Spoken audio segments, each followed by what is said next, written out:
গুনাহ করতে করতে আপনার যদি গুনাহ করার জায়গা থাকে, একমাত্র আল্লাহ তাআলা তিনি গ্রহণের, তিনি গফফার, তিনি না মাফ করলে কেউ মাফ করে নিতে পারে।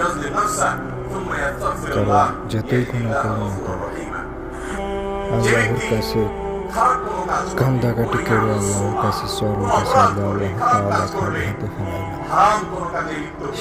তিনি হলো রহমান, তিনি খালি হাতে ফেরার রাস্তা করেন। তিনি সব গুণাগুলো চাইলে গুণাগুলো সবগুলো মাফ করে দেন। অনুগ্রহকারী পাবে। যদি সে আল্লাহর কাছে মাফ চাওয়ার মতো, তো সে দেখবে যে আল্লাহ তাআলা তাকে মাফ করে দিয়েছে, অনুগ্রহ করেছে, রহম করেছে। পৃথিবী